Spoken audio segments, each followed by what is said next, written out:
Watkins Glen is in the books, and Brian Twining, Daytona, and the final race of the NASCAR regular season is here on Sunday.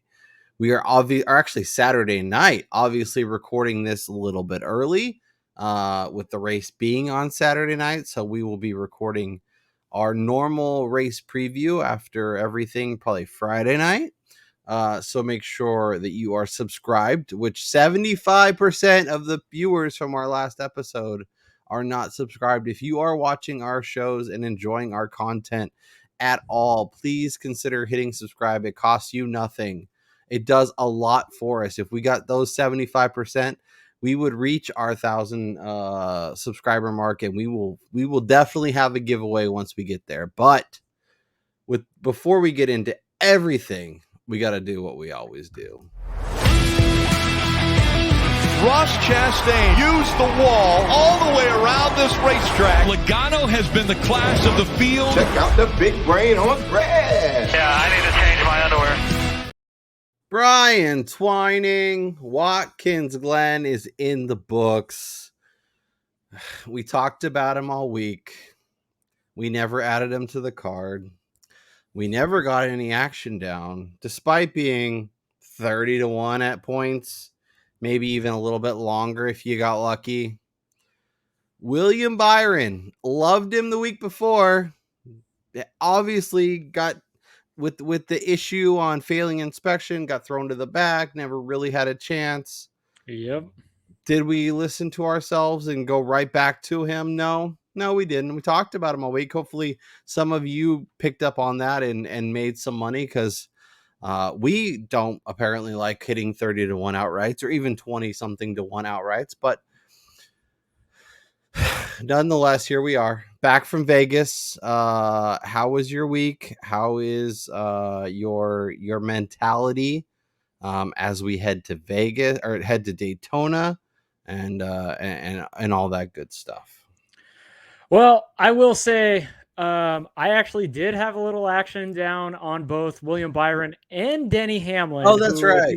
You were much smarter than I, although neither of us added it to the card. Yeah. So if you watched the show earlier in the week, Denny Hamlin was like my favorite pre-practice and qualifying value. Yep. I had him top 10. I had him in a matchup against William Byron, which, I mean, finishing second, that clearly tells you he was the second best car most of the day. Qualified on the pole again, which Kyle actually hit outside of the show. Great bet there. 16-1, baby. I mean, yeah, third road course pole there.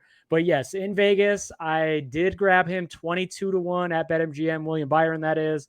And of course, to salvage my marriage, I skipped and passed up a 30-1 at Westgate the morning of practice and qualifying in order to be to the airport on time to pick my wife up. So yep. I'm still regretting not getting action on that, but you know, it is what it is. I actually walked away up a decent amount on the weekend with some matchups and all that type of stuff. But we talk about this all the time, man. Super speedways, we're going to get way too over our skis here. I absolutely love this racing from a fan perspective and from a betting perspective for the pureness of you can throw some darts here. Like, this is literally everybody's weekend. You can know absolutely nothing about NASCAR and have fun betting this race. Yeah. So I'm looking back through our text messages.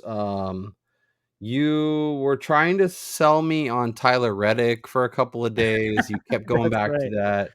And I was like, he hates Watkins Glen. Why would you bet that? I was like, 23-1 on Byron. Now that's a number. Did I listen to my own advice? No, I didn't. Now from a racing perspective, I think there's been a lot of scuttlebutt, pushback, whatever you want to call it, about the racing at Watkins Glen. It was fine. I think I had more fun at Indy Road. I feel like there was a lot more like passing and stuff. It was interesting because you mentioned Denny finishing second and maybe being the second best car.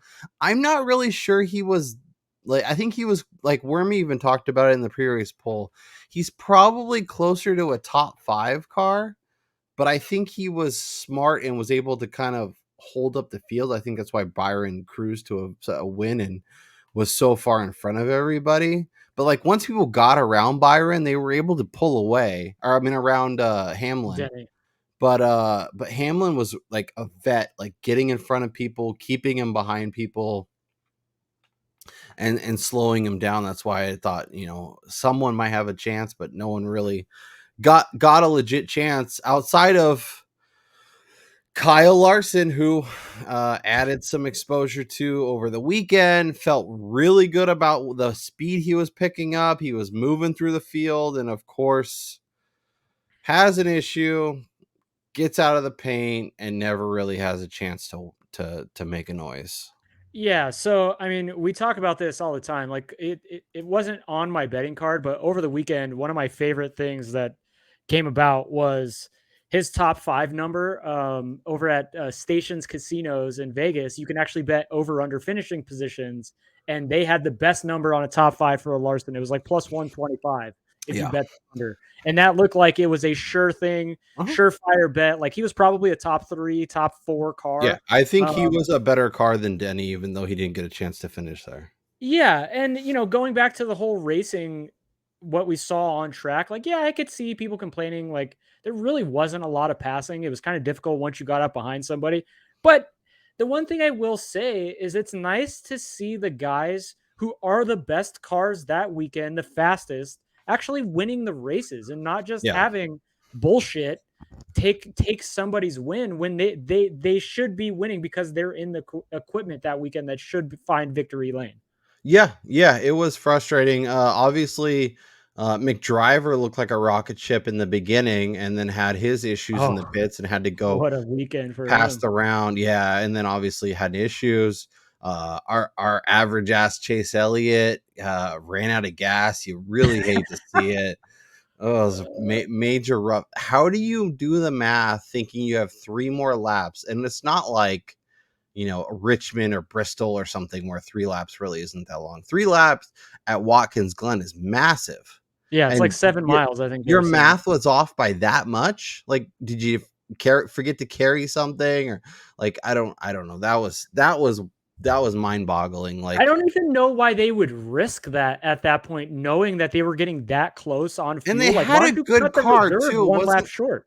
Yeah, it wasn't like they were a shit car that they had to like get cute. Like, they had a good car. They were near the front, but I don't know. Yeah, I suspect Elliott probably would have finished somewhere in that like 6 to 8 range, maybe, just based on the other guys on the track, because there was a lot of fast cars this weekend, and Elliott wasn't that fast. He was clearly in that like second or third tier, depending. Like, I think Byron was a tier by himself. He was a tier and then it was kind of like Larson, Hamlin, McDriver. Anyways.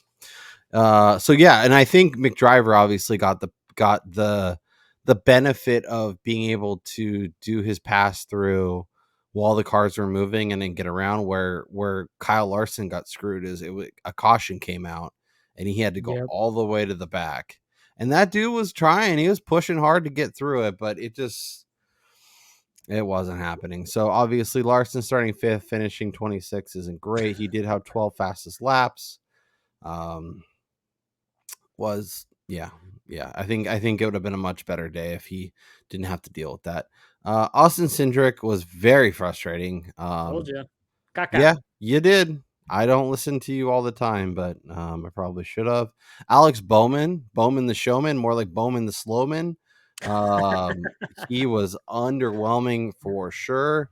Harvick was fine. But I think Harvick did exactly what like we had talked about, like what we had expected. He was a sure thing to move up, not necessarily do well, but get you position points. Yeah. Briscoe obviously stunk. Although he did have 3 fastest laps, which is pretty impressive.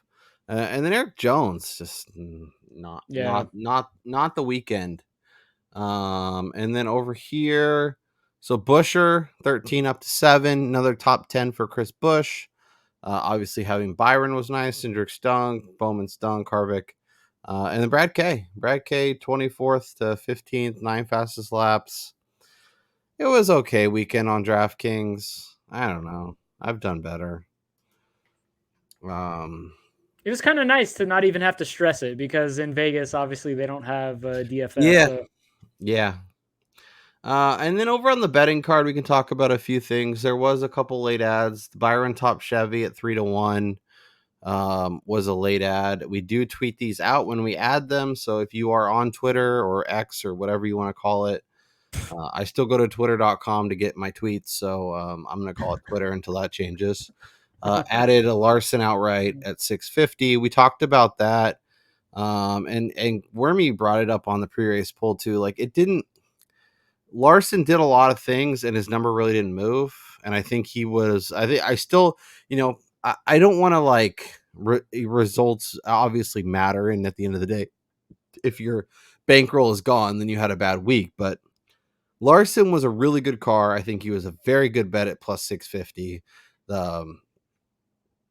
I would make that bet again. Byron Top Chevy, I love that because I was, and you even mentioned it, I think, in his chat. Like there's always a way to get exposure to drivers. You just have to figure out kind of how to get it and where the best number was. And Top Chevy was clearly that because like his top 3 numbers and top 5 numbers weren't. Oh, they were good. atrocious. Yeah, so the bigger markets like that can get smushed down, but there might be ways to attack it. So getting 3-1, I think there was even better out there. So that was my big hit, and obviously Larson over Elliott was nice. And you should have had McDowell over Suarez. McDowell was a top 5 car. I should have had his top 5. I should have had him over Suarez. But between the pass-through penalty and even with that penalty, I think he could have gotten there. But exactly. when his engine had issues and he was just out of the race, like it was like Mick Driver winning at Indy to this absolute dumpster fire 1 week later is quite the peaks and valleys of emotion. I was just gonna say it's hard to have that type of polar opposite races in back-to-back weekends. Yeah. Logano, of course, was a top 10 car, not a top 5, not outside the top 10. He was exactly what I said he wouldn't be. So that was thanks, Joey. Love ya. This is just a guy who just continually would get like 4th, 6th, 3rd a lot, or he'd get 20 something, and of course he gets 10. Him and Blaney were 9 and 10, which is pretty wild. Yeah, so I don't know. It wasn't a great week, but also wasn't an absolute dumpster fire. Kept myself under wraps, which is good. KFB. Yeah, he was he wasn't very. He was disappointing, honestly. Yeah. It wasn't like, oh, something went wrong or he had an issue or he got spun. Like he just was kind of underwhelming. Obviously your Denny top 10, minus 125 was a smash. That worked out. And then Denny over Busher, that worked out. You had Larson at 7. I think that, like I said, that was a good bet. You had McDriver top 5. That was a good bet. The Busher top 10 was nice. Obviously I lucked into that though. Yeah. Well, sometimes it's better to be lucky than good. You also should have had McDriver. You should have had some other bets. So I don't know. Things kind of happen. Yeah. I think Truex finishing where he did with the car he had was probably the most luck box thing of the weekend. Yeah, and I will say I was texting Kyle on Sunday. If there was one like saving grace, it was that when I showed up to Vegas, I made 2 bets without looking at anything, and I had bet Mark Truex Jr. over Kyle Larson in a matchup, which I got crappy odds after post qualifying. But the fact that Larson's race got ruined, that bet basically helped me profit the entire weekend. So sometimes you take it how you can. Yeah. So, I mean, this sport really is fickle. You could be on the right car and it could lose a tire, or the pit crew could make a mistake, or, who knows, Brad Keselowski could spin you. And then you could be on the wrong car all day and they could luck box their way into a good finish and you get paid out on it. So it really is interesting to bet on a week-to-week basis. Obviously a lot of ups and downs, and overall kind of just, it's a little bit of a head scratcher. You really have to stick to your guns. You really have to be firm and be confident in your methodology, and see if and be honest with yourself. Did your results come from a good process, or did your results come from a bad process? So, But I think it's important to realize that this week at Daytona, throw all of that out of the window and literally close your eyes, throw some darts, and you have just as good a chance as anybody who is sitting here It's doing the a lottery ticket 400. I'm very Exactly. excited to discuss the odds, see what values we can find. At this point, Brian, I have yet to find a bet that I actually want to make. So my challenge to you is to help me figure out who I want to bet on, if anybody, this week. Obviously, our professional better friend Chris Wormy just takes super speedways off because there's a lot that could, control what you could control. Like there's enough variance in this sport in general.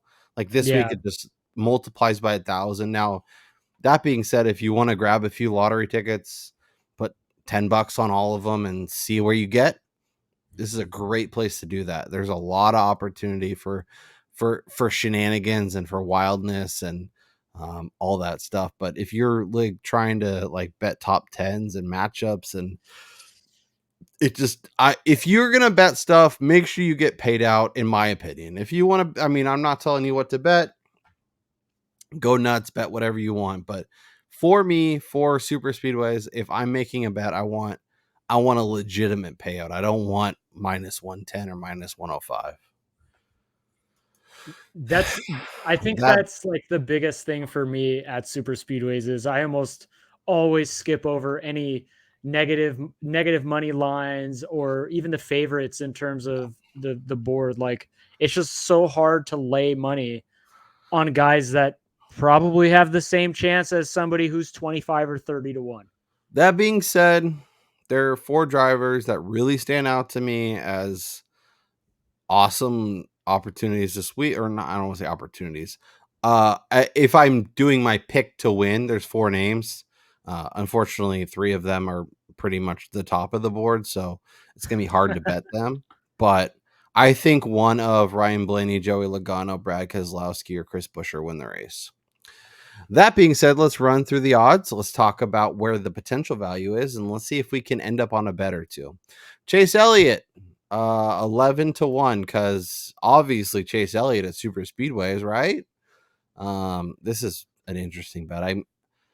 The only thing I'll say is this is NASCAR's last chance to get in the playoffs, which he was like plus 100, 120 to make the final 4. Like him not making the playoffs is massive. So very, very interesting.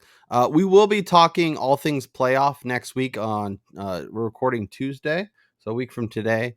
It will be in your feed Wednesday morning with Chris Wormy to preview the NASCAR playoffs as a whole, find value on longer outrights, who could actually win this thing, all that good stuff. You're so not going to want to miss that. Yeah, make sure you hit subscribe, turn on the notifications so you know when the new episode goes up. Hopefully give you a bet or two that you can potentially take advantage of. So Ryan Blaney, 12 to 1, Brad Keselowski, 12 to 1. The books are really punishing us this week. Logano, 12, Denny as long as 14, Kyle Busch as long as 14. Then we get into Chris Buescher. We'll stop at Kyle Busch. So obviously we talked about it.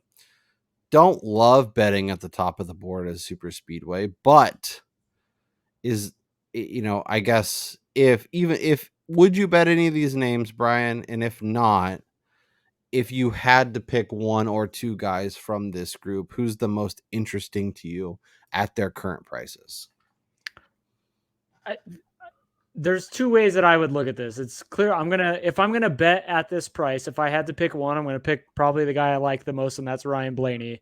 And then I'm gonna look for the next guy who needs this the most, and that would be Brad K.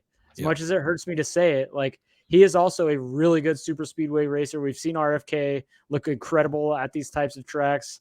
And I think Keselowski, knowing he's in the playoffs, but a win would just further cement him. I mean, obviously he would clinch it right there. Yeah, but like he's been there. Yeah. And it is also important because getting in the playoffs is nice, but you want to survive in advance. And if you get a win here, you move up the pecking order a lot. And now all of a sudden those, getting into the next round of the playoffs is a lot more doable. So getting a win, I think, is important for a lot of guys as they, what's your ceiling? Can you get into the Elite Eight? Can you get into that Final Four? Yeah. Can you win the NASCAR Cup Championship? I think a few of these guys legitimately can. So I think this is a good opportunity for them to stack those points and put themselves in position to keep advancing as the cut line goes up and up and up. Yeah, I like Brad K. RFK has been so good at super speedways and fast places. I mean, Buescher won in Michigan. Like there's a lot of reason to be excited about that team as kind of a whole. And then obviously Logano and Blaney have a ton of track history, really fast tracks. They tend to do really, really well. So interesting to see. Chris Buescher leads off the next group 16-1. Last week's winner, William Byron. We talked a little bit about him. It was kind of like there's a weird chunk of the season where him or Hendrick in general doesn't do very well, but he seems to be finding form at the right time. The playoffs set up extremely well for him. So if you can find a good price on him to win the Cup Championship, I think he's a phenomenal bet. There was a thing that I saw the last time. It was something about last time 24 won at Watkins Glen, it was Jeff Gordon, and Jeff Gordon won the Cup Championship that year. So think about that for what you will. Bubba nice. Wallace obviously is points wise in if a repeat winner wins again this week, but he sure could lock up a lot, and he's a guy that tends to do really well at fast tracks, at super speedways. So this could be a good opportunity for Bubba to avoid any unnecessary risk and just win the whole dang thing. 18-1, finally starting to get into a range where the numbers kind of make sense. You're a little more willing to fire. And then we get into like north of 20. So talk to me. I was just going to say, I feel like Bubba is the first number that I would even consider adding, just because like I think it still presents some pretty good value, and although there is so much uncertainty and you really don't know how these things are going to pan out, like he's there at the end most often than not. Like he's running inside the top 10. He is in a position to potentially win these types of races with like 4 to go. So I mean, if you can find a guy like that who's putting himself in that type of position, I think it's a decent potential value bet, even with the risk that comes with it. Yeah, and I think 18-1 is a number he's been at tracks where he's not traditionally as successful. So obviously super speedways are a little risky, but the number makes sense. I'm also interested in the Buescher at 16. But yeah, I'm with you. I think we're finally in a range where I'm like, okay, I can squint, see it, and be willing to take the risk. Because like I said, if I'm making a bet this week, I want to get paid out on it. And mind you, I think it's important to note, qualifying probably won't have a major effect on these numbers. Nope. If anything, like you're going to see pretty much these similar spots. Yep. Even if a guy is like awful in qualifying and starts 27th. Yeah, because it means nothing once they get into the pack. Yeah. Books are very, very hesitant to, like, if you're thinking, oh man, just wait until he qualifies poorly, I'll get such a better number. You might get a little drift because they need exposure, but I don't think they'll move too much. Exactly. Larson, as long as 22, obviously you can see a vast variety on him. He's kind of all over the board, as short as 14. So if you are betting any of these guys, make sure you are shopping it and get the best of the number, because NASCAR's already a crapshoot, and then obviously this week at a super speedway is just more risk. Make sure you get the reward as too. Truex 18, or 16 is the lowest, 22 is the highest. Once again, shop it. Almirola 25. I know SHR has not shown the speed, but this is a place, and Almirola is a guy that has shown speed and shown history before. And I think he is somebody that, we talked about the numbers won't get any longer, but if he puts it anywhere near the pole, that number is 12, 15 at least. Well, and that's interesting you say that because I've been on Twitter the last couple of days. I did tweet out or X out, whatever the hell you want to call it, my like 2 early bets that I was considering. And the first one was you'll see his name a little bit further down on an outright, but the second one was Eric Almirola to throw it on pole. When you look at qualifying statistics from this year alone, and I'm sticking to this, my idea that 2023 is different than 2022 in the next gen car. Fords have been incredible at super speedways in pre-race metrics. Like they're the fastest manufacturer by a mile here. And Eric Almirola is the most consistent and best of them all. He's already got a pole once this year at one of the super speedways. He's traditionally a pretty good super speedway racer. And, he's another guy like, any one of these guys that aren't even in the points picture right now, a win gets them in the playoffs. And for somebody like him, he is going to go all out in order to try to do this. And if he gets there on pole, like he's probably going down to that 15 to 12 range, like Kyle said. And he's also somebody because of that, because he needs to push it at a place where craziness happens. Yep. I'm not top 10 betting him. I'm not matchups. Like I'd almost like if I could find value in matchups and I can get somebody I like to be a little more consistent at, like a McDriver at plus 130, 150. That might be somewhere where I go. I did find this, so I thought was interesting. I'll share a little nugget on Daniel Suarez. Daniel has DNF'd in 9 of his 12 Daytona races. Oh my God. He is somebody that like sees the big one and is like a magnet, goes right into it or is the cause of it. So do with that what you will. Old Daniel's son, Trackhouse has not shown the speed or the anything, but he's another one too that like, okay, I got to win to get in. So I'm going to push it and I'm going to end up in the middle of a nonsense. He's somebody, Brian, if we're in Vegas, to not top 10 could be really fun. Yeah. And you just pulled him up. The first guy that I Bowman, the Slowman, consider betting on an outright was Alex Bowman, 25-1. Hendrick Carr, just like Chase Elliott, needs a win to get in.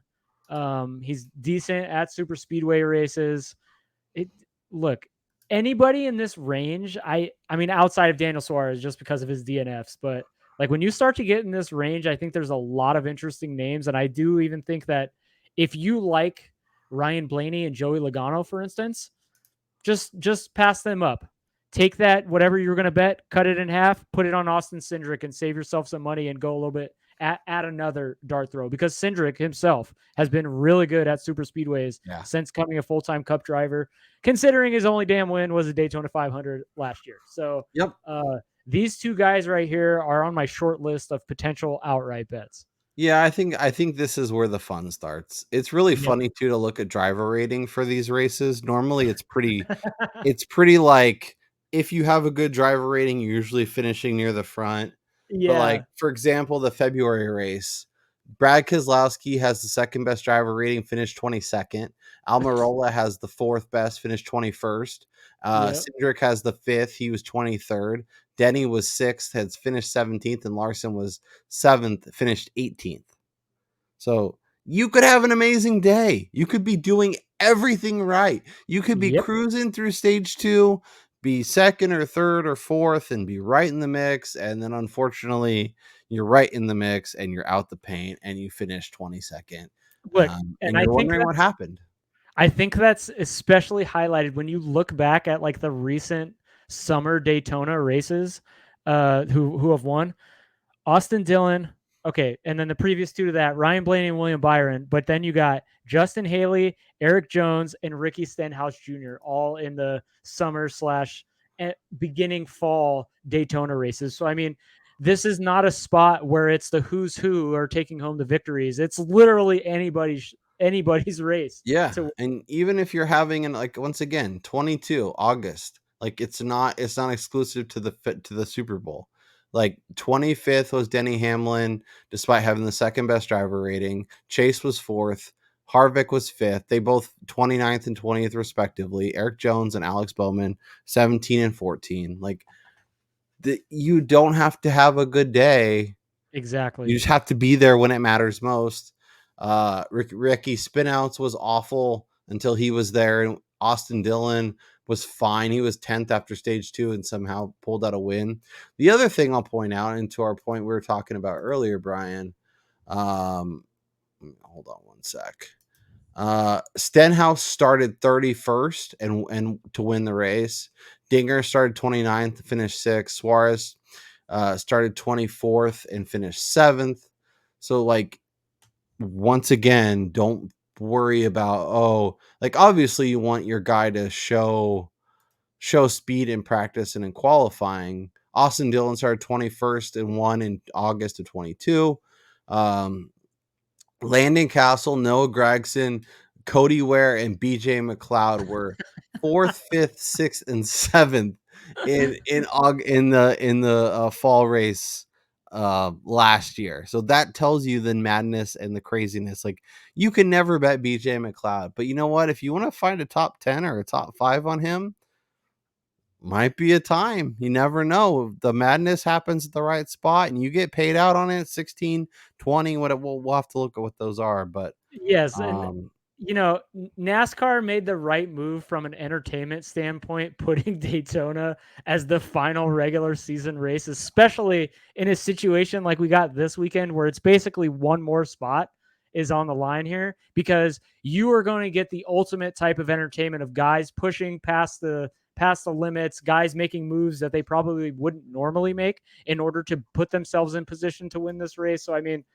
from an entertainment standpoint, it's going to be great. From a betting standpoint, you better close your eyes and just hope to the racing gods that whoever you've got winds up avoiding all of the chaos. Yep. That's why you go with those lottery tickets. That's right. Let's talk about the next range. So we have Tyler Reddick as long as 28. We have Ross Chastain as long as 25. The aforementioned Austin Dillon as long as 30.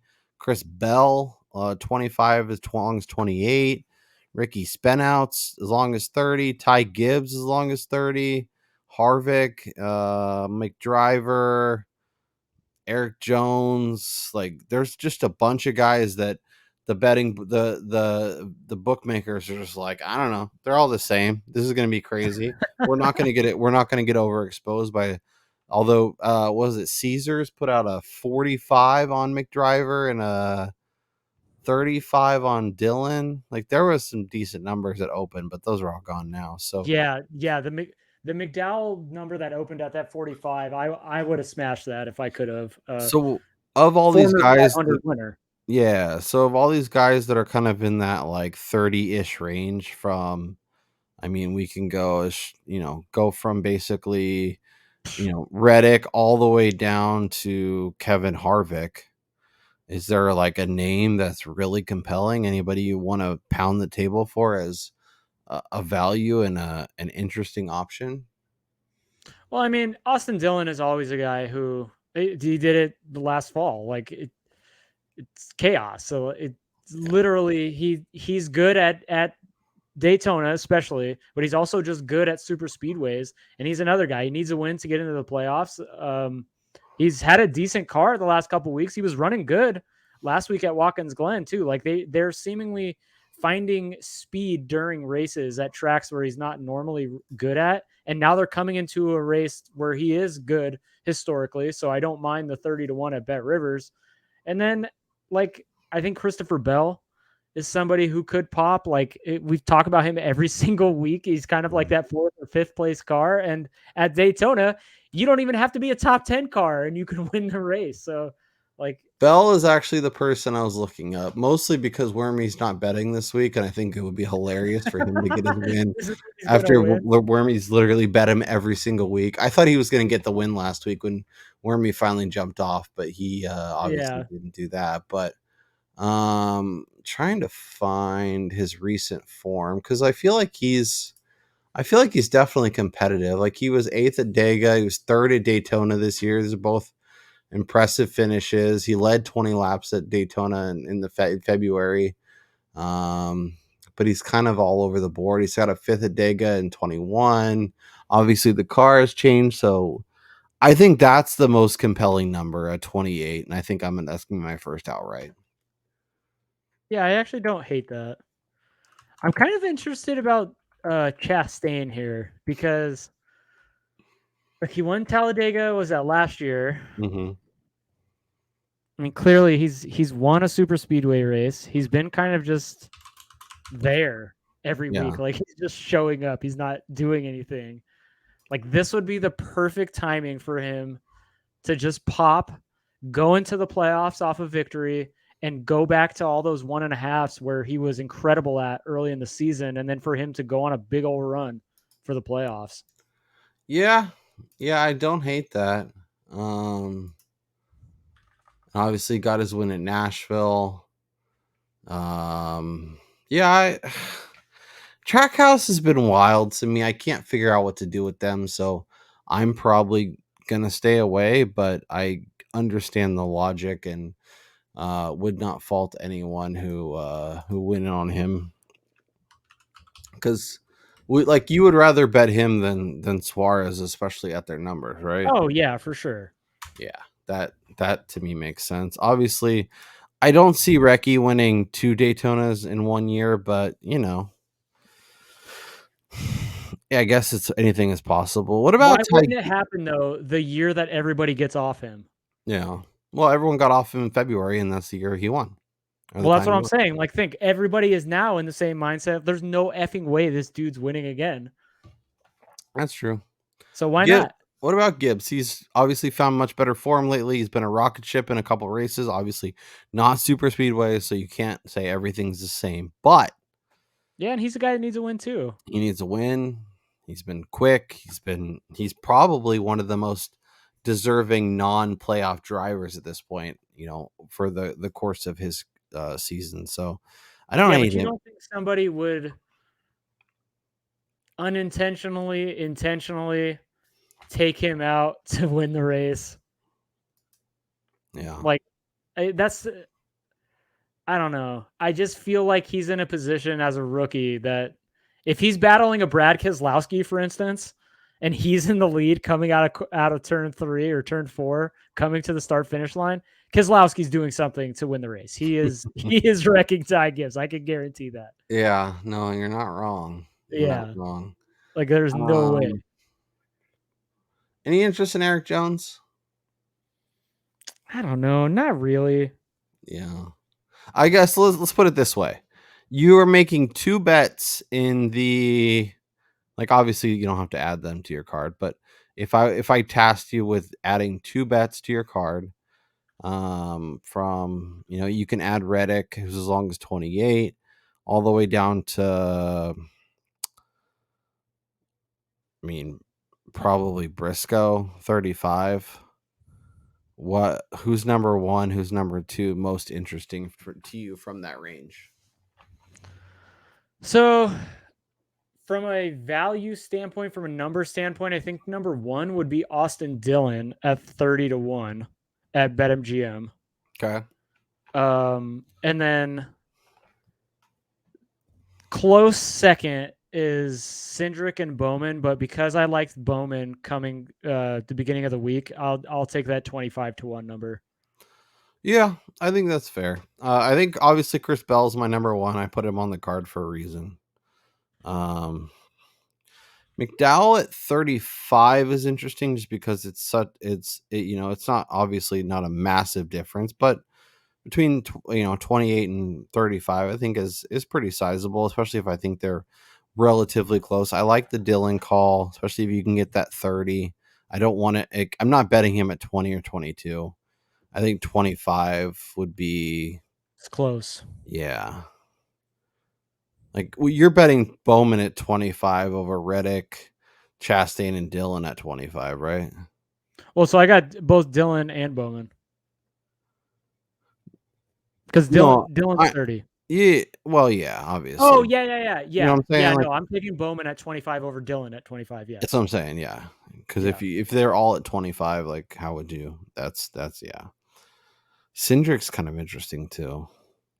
And So right now, I have 3 outrights. Okay. Dylan, Cindric, Bowman. Like, it's disgusting, but Yeah, no, I think they all make sense. Cindric's interesting too because like his car hasn't shown speed, so I'm a little concerned. But that garage is so good exactly. here, and he's won, and like there's just I don't know, he's interesting.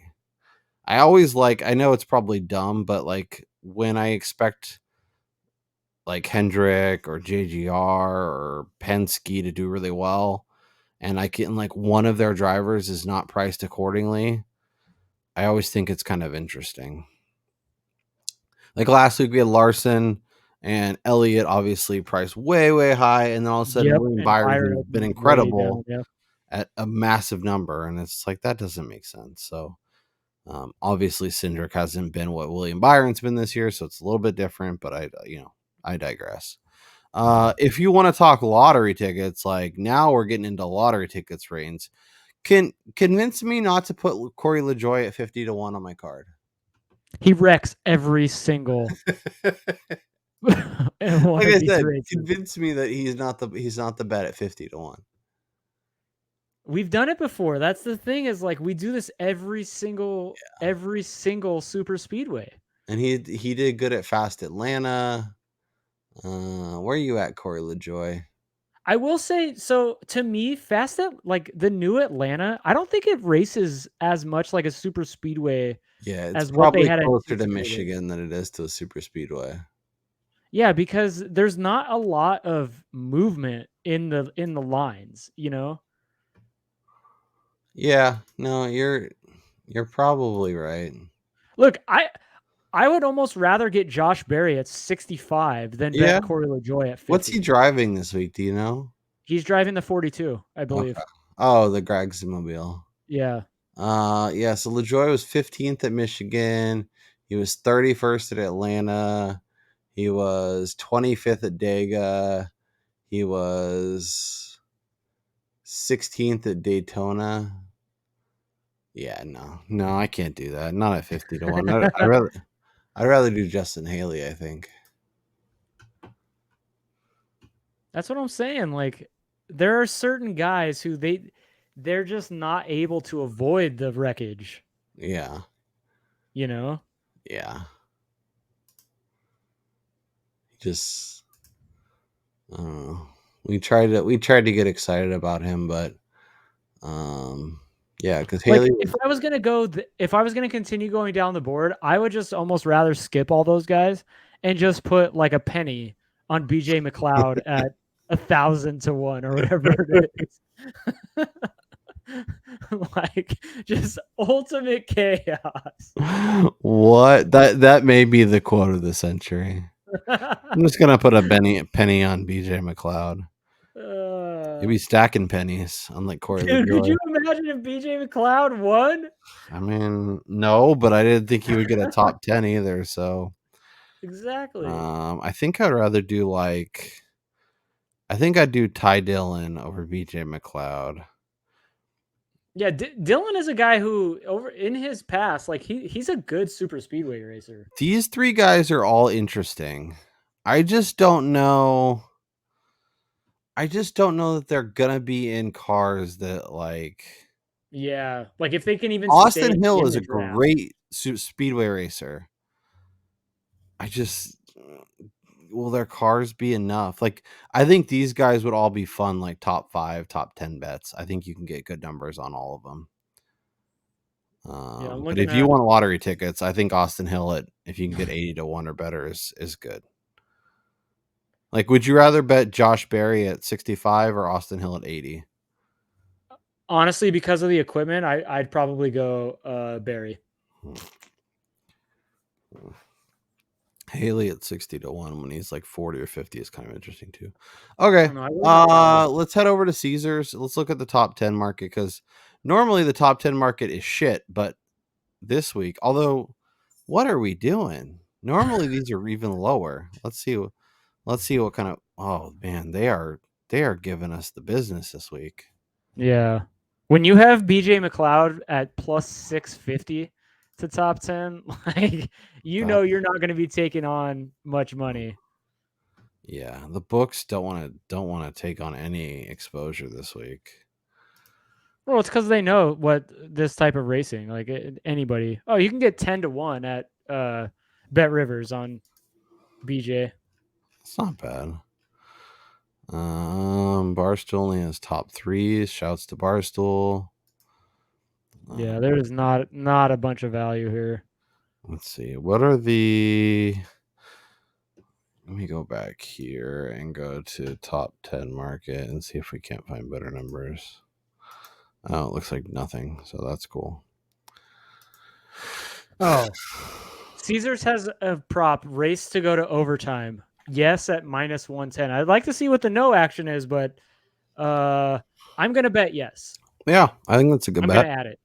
I like it. See, that's a fun way to get into some action because you're just betting on craziness, which obviously, Even though we should probably be getting even money or maybe a little bit better, I feel like it's pretty good chance that this is going OT. yeah. What's Austin Hill on BetMGM? Do you have it open by chance? Yes, I do. Because plus 275 doesn't feel like good enough value For what? For top 10. Oh, they don't have top 10s. Oh, of course not. We are recording this a little bit early, so I think Austin Hill is somebody, if I can get like 5-1, I will take. Maybe even Chandler Smith or Riley Herbst. He's 60-1 outright at BetMGM, by the way. So who? Hill. Oh. Let's see. Top 5 Austin Hill. 6-1. Man. That's a 6-1 to top 5 and 60-1 to win the race. Interesting. Just give me the win. Yeah, I think at that point for sure. Yeah.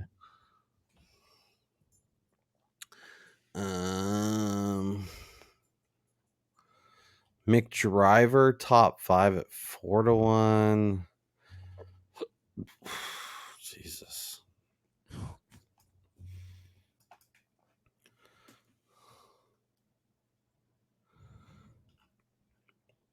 All right. Let us know down in the comments if you have a favorite play to win the race. Like who's your best bet? Let us know. We're always open for your ideas. Dylan over Dinger. I was like, even if you get these right, you could still lose, and that's frustrating. Like Harrison Burton maybe over McDowell. Oh, you know what we got to look up, Brian? This is what we're talking about. Future bets. Oh, fastest qualifier.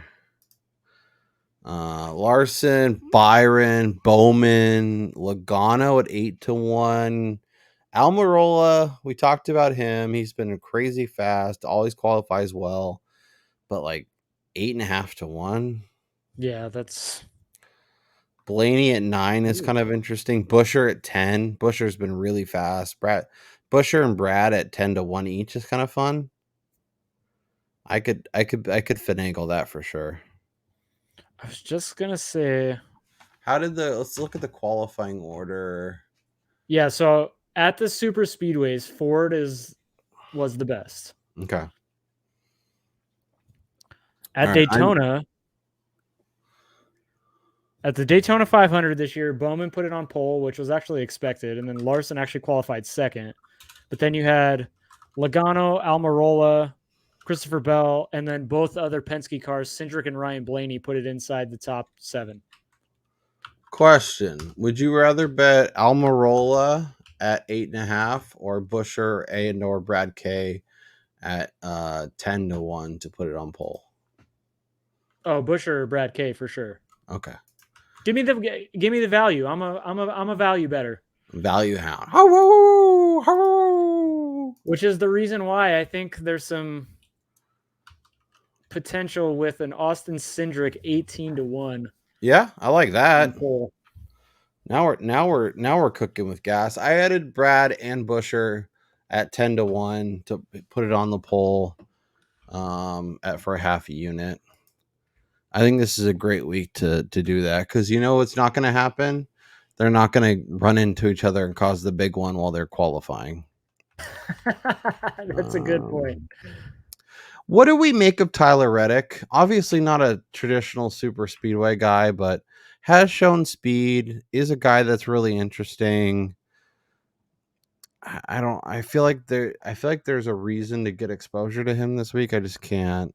I don't know. I don't know, man. Like super speedways, they don't really seem like his cup of tea. He's already locked in. It would take, honestly, he would have to luck into a victory. I don't think I can see him racing his way to a win at Daytona. Yeah, well, I mean, Daytona is like 90% luck anyways. Talk to me about Chastain, Stenhouse, Dillon, Eric Jones, Ryan Preece, and Michael McDowell as potential pole bets. I think all have some potential, all have speed, all could make sense at longer numbers. Do any of them jump out to you as specifically ahead of the rest of the group?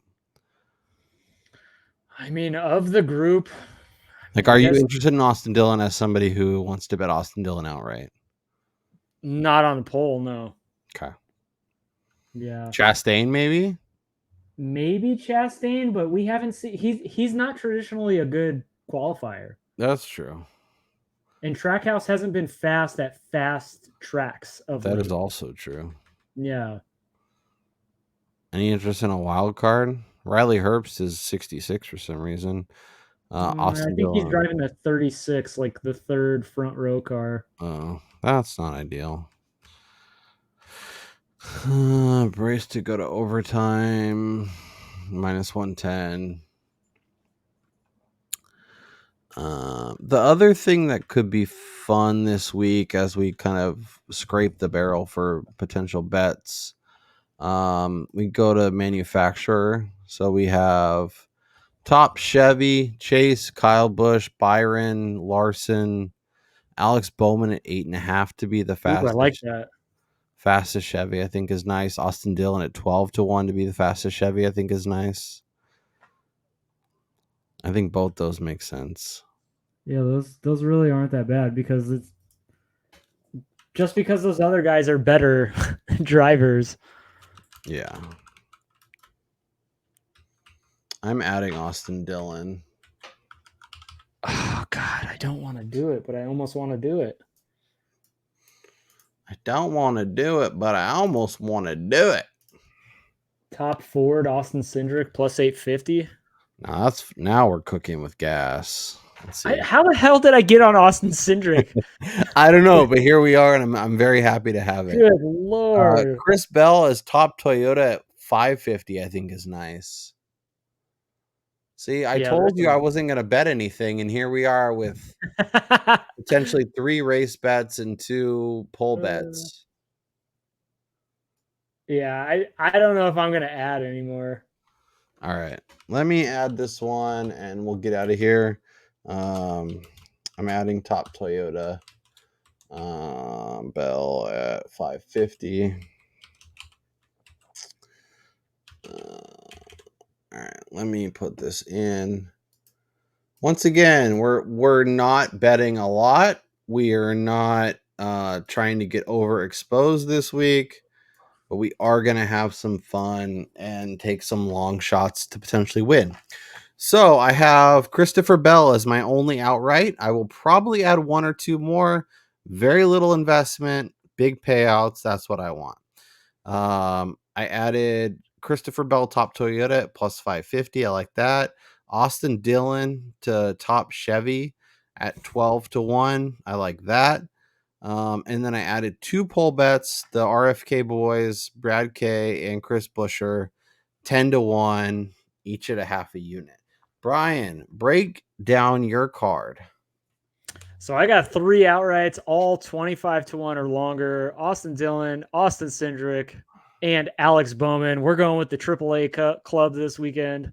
I got the race prop of will there be an overtime finish? Yes.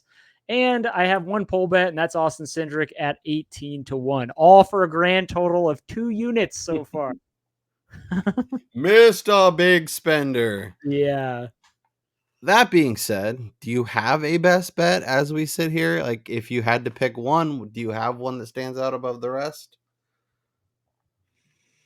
I think it would probably be the yes on the overtime. I'm not going to get any more exposed on the Yeah. on it in terms of units, but I do think there's a legit shot that we get maybe 2 overtime restarts here because of what's on the line. Like if you have a situation where both Bubba and Chase Elliott are, inside the top 10 coming with 2 to go, like we're probably getting a couple of wrecks. Yeah. I don't really have one that stands above the rest. I think Brad K puts it on pole, so I like that. And I really like the value on 12-1 for Austin Dillon to be top Chevy just because of all the other names. But if you like Austin Dillon and you think he could potentially win the race, I almost like 12-1 to be top Chevy more than I do like 22-1 to win the race. If you can get closer to 30, obviously do that. But I think 12-1 is a really nice bet. With that being said, that's all we got for today, Brian. So we will record Friday night. We will be in your feed Saturday mornings. You have all day Saturday to catch up on the show. Feel free to leave questions or thoughts in the comments. If you have not subscribed and you've made it this far, please consider doing that. Costs you nothing, does a lot for us. We'd really, really, really, really appreciate it. That being said, we'll be back to preview the race. We'll be back to get you set for the final NASCAR race of the regular season. I cannot believe we're saying that.